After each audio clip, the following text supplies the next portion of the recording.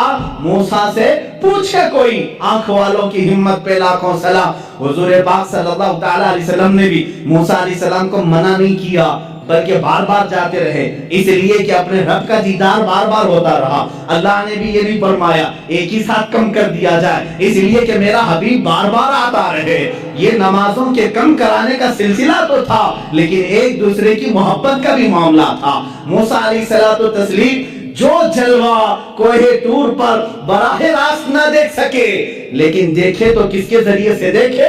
میرے مصطفیٰ کی نگاہوں کے ذریعے سے دیکھا۔ اسی لیے اعلیٰ حضرت نے فرمایا وہ جہنم میں گیا جو ان سے مستغنی ہوا، ہے خلیل اللہ کو، میں کہتا ہوں ہے کلیم اللہ کو حاجت رسول اللہ کی، ہے کلیم اللہ کو حاجت رسول اللہ کی۔ ہر نبی کو رہی ہے میرے مصطفیٰ کی حاجت، ہر نبی کو رہی ہے میرے آقا صلی اللہ تعالیٰ علیہ وسلم کی حاجت۔ اور یہ بات آپ سنیں گے قیامت کے دن انشاءاللہ، اذهبوا الی غیری، ہر نبی کہے گا اور سارے کہیں گے ایک ہی ہے جو آج سفارش کر سکتا ہے، تمہاری بھی کرے گا اور ہماری بھی کرے گا، وہ نام ہے محمد عربی صلی اللہ علیہ وسلم کا۔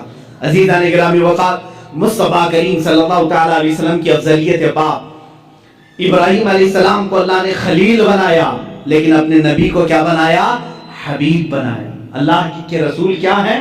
حبیب ہیں۔ اور ان کے بعد اب یہاں پر حضور پاک صلی اللہ تعالیٰ علیہ وسلم کے صبر کو لیں، شکر کو لیں، آپ کے تمام جلال موصفی کو، جمال عیسوی کو، حسن یوسفی کو لیں، سب چیزوں میں ایک نرالی شان دکھتی ہے۔ حسن کی بات آئی ہے تو عرض کروں، یوسف علیہ السلام کو حسن جو ہے معجزے میں ملا تھا۔ معجزہ کسے کہتے ہیں؟ معجزہ وہ جو عام انسان کی سمجھ میں نہ آئے، عام انسان کی سمجھ میں نہ آ سکے۔ یوسف علیہ السلام اتنے حسین تھے، اتنے حسین کہ لوگ یہ سمجھتے تھے، سوچتے تھے کیا انسان بھی ایسا ہو سکتا ہے؟ اتنا حسین۔ لوگ آج فلمیں بنا کر کے ان کا کیریکٹر دکھا رہے ہیں، تم کہاں سے یوسف کا ثانی لا سکو گے؟ نہیں پیدا کر سکو گے۔ بلکہ ان کے زمانے کے لوگ تو یہ کہتے تھے ہمیں تو یہ لگتا ہے فرشتہ ہے، بعض تو کہتے تھے کہ فرشتہ ہے، انسان ایسا کیسے ہو سکتا ہے؟ حسن جو ان کو ملا تھا، جمال، وہ معجزہ تھا، معجزہ تھا یوسف علیہ السلام کا حسن۔ اور بڑے واقعات ہیں قرآن پاک میں، پورا سورہ یوسف ہے۔ ان کے جمال پر کون کون فریفتہ نہیں تھا؟ ان کے جمال ہی نے، ان کے حسن ہی نے ان کو کنویں تک پہنچایا، کنویں سے پھر زلیخا کے گھر میں پہنچایا، بازار مصر میں، مصر کے بازار سے زلیخا کے گھر میں، زلیخا کے گھر سے جیل میں، جیل سے پھر وزارت عظمیٰ کی کرسی میں۔ یہ حسن ان کو اتنی منزلیں طے کراتا رہا، کیونکہ حسن و جمال ان کا تھا، لیکن حاسدین بڑھتے گئے۔ ایک بات یاد رکھنا، کوڑھی سے کوئی حسد نہیں کرتا، کوڑھی سے کوئی حسد نہیں کرتا، حسن والے سے ہی حسد کرتا ہے۔ اگر تمہارا کوئی حاسد ہے تو شکر کرو اللہ کی بارگاہ میں، کوئی تو نعمت ہے میرے اندر اس لیے حسد کر رہا ہے۔ کوڑ والے سے کون حسد کرے گا؟ جو کوڑ پھٹکا ہوتا ہے اس سے حسد نہیں کیا جاتا، حسن والے سے حسد ہوتا ہے۔ جس کے پاس کوئی دولت ہو اس سے حسد ہوتا ہے۔ بہرحال یوسف علیہ السلام اس کے شکار ہوتے رہے، لیکن ان کے حسن کے متعلق قرآن کا مشہور واقعہ، زلیخا بہت فریفتہ تھیں، وارفتہ تھی یوسف علیہ السلام پر۔ عورتیں تانا دینے لگی کہ یوسف جوان ہے، زلیخا شادی شدہ عورت ہے، شادی شدہ ہونے کے باوجود ایک نوجوان کے حسن کے چکر میں پڑ گئی۔ ان تمام تانوں کو سن کر کے زلیخا نے ایک دعوت کی تھی۔ دعوت میں شہر کی امیر عورتوں کو بلایا تھا، سب کے ہاتھوں میں ایک لیمو اور ایک چھری دی تھی، کہا میں جب کہوں تب یہ کاٹ دینا۔ یوسف علیہ السلام کو سجا سوار کر کے اس نے اس کمرے میں بلایا۔ جب وہ آئے تو یوسف علیہ السلام کمرے میں جیسی داخل ہوئے، زلیخا نے کہا اے عورتوں، اے بیویوں، اپنے لیمو کاٹ۔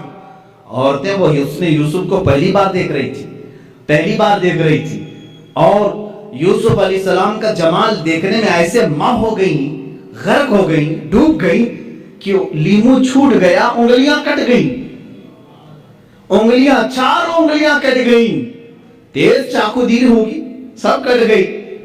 یوسف علیہ السلام جب چلے گئے تب انہیں لگا ارے انگلیاں کٹ گئی. مجھے بتاؤ یہ واقعہ آپ نے سنا تھا نا, قرآن کا واقعہ ہے, سورہ یوسف 12ویں پارے میں یہ موجود ہے, جا کر پڑھ لینا. یہ حسن یوسف ہے. لیکن آؤ حسن مصطفیٰ کے دربار میں. میرے آقا صلی اللہ تعالیٰ علیہ وسلم کا جمال کیا تھا؟ میرے آقا صلی اللہ تعالیٰ علیہ وسلم کے جمال کے متعلق خود میرے آقا فرماتے ہیں ان اخی یوسف اصبح وانا ملیح. یوسف علیہ السلام نہایت ہی گورے رنگ کے تھے. میرے آقا کی زبان سے پہلے سنتے ہیں نا حضور کا حسن کیسا ہے. یوسف علیہ السلام, حضور خود فرماتے ہیں میرے بھائی یوسف, کیونکہ سارے نبی آپس میں بھائی, حضور فرماتے ہیں میرے بھائی یوسف اجلی رنگت کے تھے اور اللہ نے مجھے گلابی رنگت عطا کی ہے. اجلی رنگت اور گلابی رنگت میں تھوڑا